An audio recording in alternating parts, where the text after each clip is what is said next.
번거롭다는 말은 이럴 때 쓰입니다. 최근 일어난 일을 시간 순서대로 살펴보겠습니다. 총선에서 집권 여당인 국민의힘이 참패했습니다. 해병대원 특검, 김건희 특검 찬성 여론이 압도적으로 높았습니다. 총선 이후 이원석 검찰총장이 김건희 여사 명품백 수수 사건에 대한 수사 지시를 내렸습니다. 그러자 갑자기 검찰 인사가 납니다.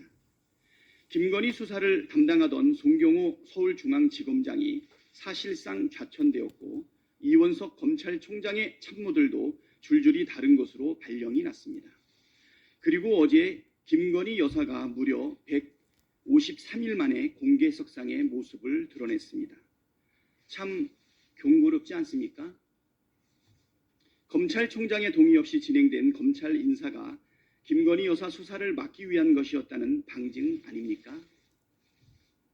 딱딱 톱니바퀴 맞물려 가듯이 돌아가는 것을 보면 김건희 여사가 검찰이 수사를 하지 않겠다는 약속이라도 받은 것 아니냐는 의심이 저절로 들지 않겠습니까?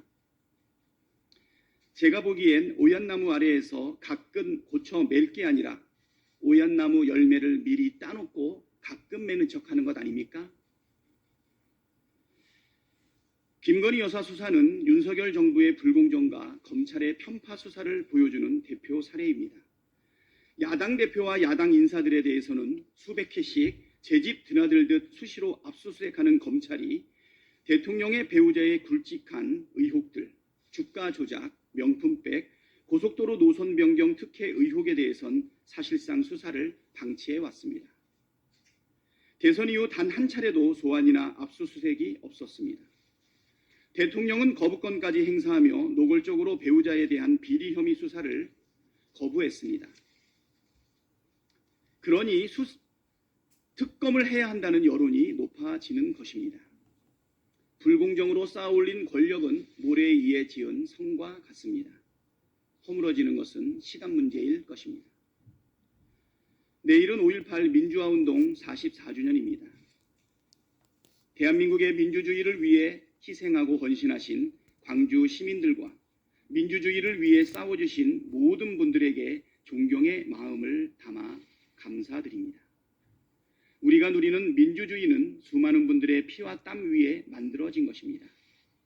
광주 시민들은 계엄군의 총탄 앞에서도 굴하지 않으셨고 민주화 과정에서 수많은 분들이 독재 권력과 맞서 싸우다 희생당하셨습니다. 그 모든 분들의 희생과 헌신 덕분에 오늘 우리가 민주주의를 누릴 수 있음을 기억합니다. 윤석열 정부 들어 2년 만에 대한민국은 민주주의가 후퇴되고 독재화가 진행 중인 나라라는 치욕스러운 평가를 받고 있습니다. 총선 민심은 퇴행하는 민주주의를 지키고 앞으로 전진시키라는 요구도 담겨 있습니다. 현재 국회 본회의에는 민주유공자법이 직회부되어 있습니다. 민주화에 기여하신 분들에 대한 최소한의 예우를 다하기 위한 법안입니다. 21대 국회 임기 내에 처리할 수 있도록 최선을 다하겠습니다. 또 하나, 5.18 민주화운동 정신을 헌법 전문에 담아내는 일도 서둘러야 합니다. 윤석열 대통령도 약속했던 바이고 국민의힘 지도부도 여러 차례 동의했던 만큼 더 이상 미루지 말고 22대 국회에서 처리될 수 있도록 속도를 내야 합니다. 민주유공자에 대한 예우를 다하고 헌법 전문에 5.18 정신을 담아내는 일에 국민의힘도 적극 협력하기를 기대합니다. 5.18 정신을 헌법 전문에 담는 것은 찬성하면서 민주유공자법은 반대한다는 것은 명백한 모순일 수밖에 없습니다.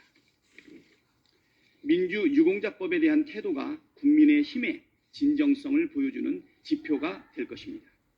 국민의힘이 신용만 내지 말고 이번에는 제대로 국민의 뜻에 응답하기를 바랍니다.